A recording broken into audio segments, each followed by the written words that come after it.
Microsoft Flight Simulator contains some of the most beautiful locations and scenery ever put inside a sim. From mountains to deserts, from forests to stunning cloudscapes. Flying through these environments can truly be an awesome experience. There's a lot of different ways to do that though, one of which is a quality flight controller. This is where yokes and joysticks come into play. The VelocityOne is the latest sim yoke to specifically be made for Microsoft Flight Simulator. Manufacturers TurtleBeach recently sent me over a unit to take a look at, so I've been doing just that. I wanted to give you guys some of my initial thoughts and impressions in this video as I take on an Alaskan bush trip. Bush trips then are certainly a great way to experience Flight Simulator. I don't know how many of you actually do these, but generally the built-in ones are very well planned out and will take you through some gorgeous looking scenery.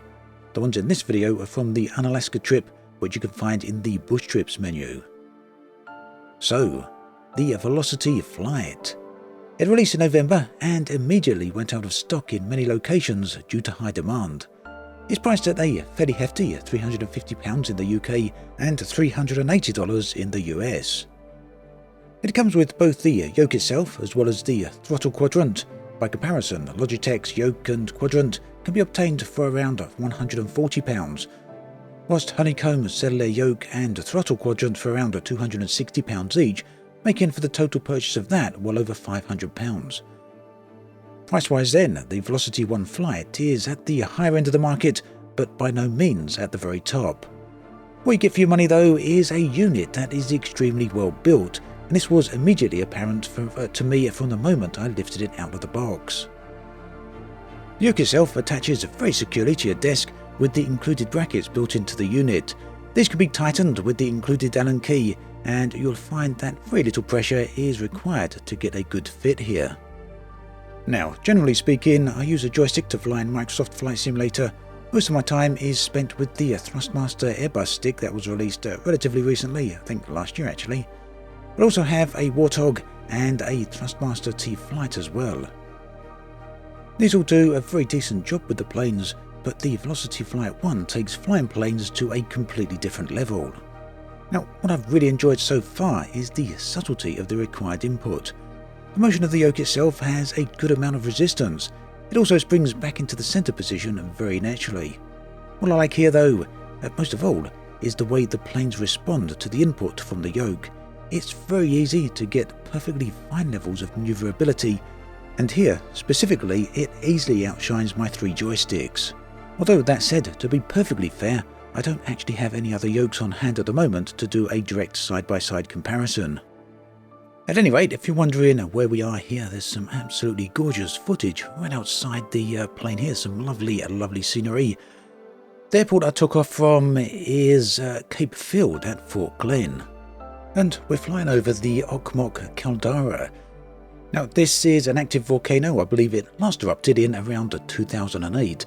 And this has actually had, historically speaking, global significance, as in around about 50 BC, the eruption from that caldera caused global climate change, rapidly plummeting temperatures pretty much all around the world. Now, on the footage there of me using the yoke, you can actually see me using the trim. Unfortunately, it's somewhat blocked by my left hand, so we'll give you some somewhat closer footage here of how that works. Setting the trim is something that can be a little bit difficult when using a HOTAS or a mouse and keyboard. With the trim wheel here, it makes things much easier and of course far more realistic.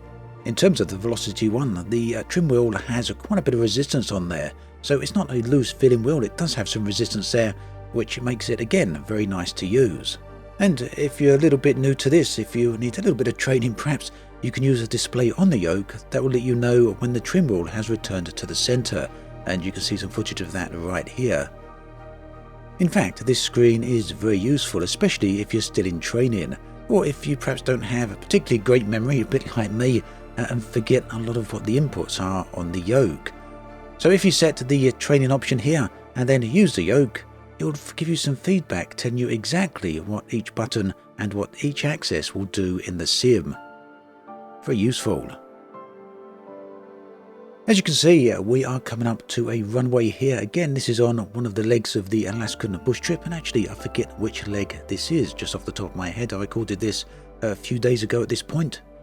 Landings then, one particular area where you'll notice precision of the yoke really does stand out. Of course, the caveat there is that I use this purely with general aviation aircraft. Haven't tried this in airliners, as I don't really tend to fly in airliners all that often. But that said, I have used it in the smaller aircraft as well as some of the larger ones like the Beechcraft. In general then, I found its performance to be consistent throughout all the different planes that I tried it out on. Now at this point I want to touch on a slightly different subject, and that is the whole flight setup. A flight setup isn't really something I've got personally, and a large reason for that is because I have a somewhat limited space. The PC I'm using here is my video editing PC. It's pretty powerful. It's got a 2080S in there, as well as a Ryzen 7 3700X. Now I do have another gaming PC that I usually do flight simming on, and that is elsewhere in the house, but like I say, I'm somewhat limited for space, and there's a whole point for me explaining this and telling you this. We are shortly, we're about to move house. We're moving to a bigger property, and once there I'm going to have enough space for a full studio, at which point there will be a full flight sim setup that I will be building as well. The Velocity Flight 1 is definitely at this point going to be a major component for that. Prior to testing this out, I was in two minds as to what Yoke I'd actually use in the build, whether there would perhaps be a cheaper one or maybe a honeycomb, but without a doubt I'm very happy with the VelocityOne. Now as I touch down here, you can see me using the triggers on the top of the yoke. These are bound to the rudder axis, and whilst I do have flight pedals, I wasn't using them on this particular occasion as I wanted to fully test the VelocityOne Flight, and that included testing out the triggers here for the rudder axis. Ultimately, these are not quite as precise as what you'll get from rudder pedals, quality rudder pedals, but they are far superior to what you'll get on the twist on a joystick. In short, what this means is that the VelocityOne Flight is a self-contained product. If you don't want to use rudder flight pedals, then you certainly won't have to. Remaining on the subject of a flight setup for the moment, the VelocityOne Flight of course works on both PC as well as Xbox. It's designed for both, and there's a very easy way to switch between the two. You can do that from the little control panel on the front of the yoke, just like so. And this will enable you to use it either on the Xbox or on PC. One thing I was really pleased to find was that the Microsoft Flight Simulator does have a full default bindings already installed, and all you have to do is plug in the yoke and you're good to go. Now you may want to customize this a bit.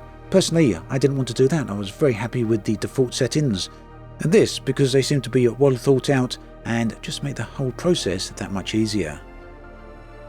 Well, hopefully then that gives you a little bit of an idea of my impressions on the VelocityOne Flight. I appreciate this certainly isn't a full review, and I didn't intend it to be, but also appreciate that this of course is a very expensive product, or comparatively expensive product, and some of you may want some more details or more information on this. So with that in mind, I've included a couple of really good reviews on the product down below. These come in the form of around about half-hour videos that go into great detail on what to expect from the product. Overall then, I found this one very hard to actually fault, pretty much perfect in many regards. The only things that did bug me a little bit was the little D-pads on the top of the stick here, on top of the yoke. These are very easy to knock off, and more than on one occasion, I'd moving the stick or when just moving my thumb, I'd flip these off and they'd kind of gone pinging across the room. That seems a surefire way to lose them. I'm not sure how easy they are to replace, so that's something that you're certainly going to want to watch out for and be careful of. Also worth mentioning is the dashboard lights. Now these are somewhat customizable. There's a little panel here that can be added and removed, and as you can see it lights up different status symbols, telling you your parking status, your parking brake status, your undercarriage status, and so on and so forth. Now this is customizable, I do believe, but as of this recording it's not currently supported in the VelocityOne Flight software. This is something that I do believe is coming for full support later on, and as of this moment I'm not entirely sure when that will be. So another thing to keep in mind. Another thing to be aware of is that the throttle quadrant is a separate component. This of course all does come with the VelocityOne Flight, it's all part of the same package, but it can be used standalone. It is a separate little device but it does connect very solidly into the main yoke, so you can either use it as fully attached or use it separate as a standalone item, depending on your preference. There's also some additional buttons down here. These can be fully customized, of course, in the bindings, although they do come with some default bindings when you first connect this up. So, there we have it. Pretty much my thoughts and first impressions on the VelocityOne Flight. Of course, it's a very different input method to using a HOTAS or a joystick, but personally speaking, I felt it to be a big step up as well. And whilst this certainly won't be essential for every type of airplane out there, for example, you certainly won't want to be using it for a military craft, it's definitely very, very useful for a general aviation plane. I suspect it's also going to be equally nice for airliners as well, but again, that's something I didn't personally try out. Now, as I said, for more information, do check out the links in the video description. I'll try and include as much information down there as possible, including some very detailed technical reviews, so do check them out before making any final decision on whether you go ahead with purchasing this product. As always, thanks for watching, and I'll catch you guys and girls next time.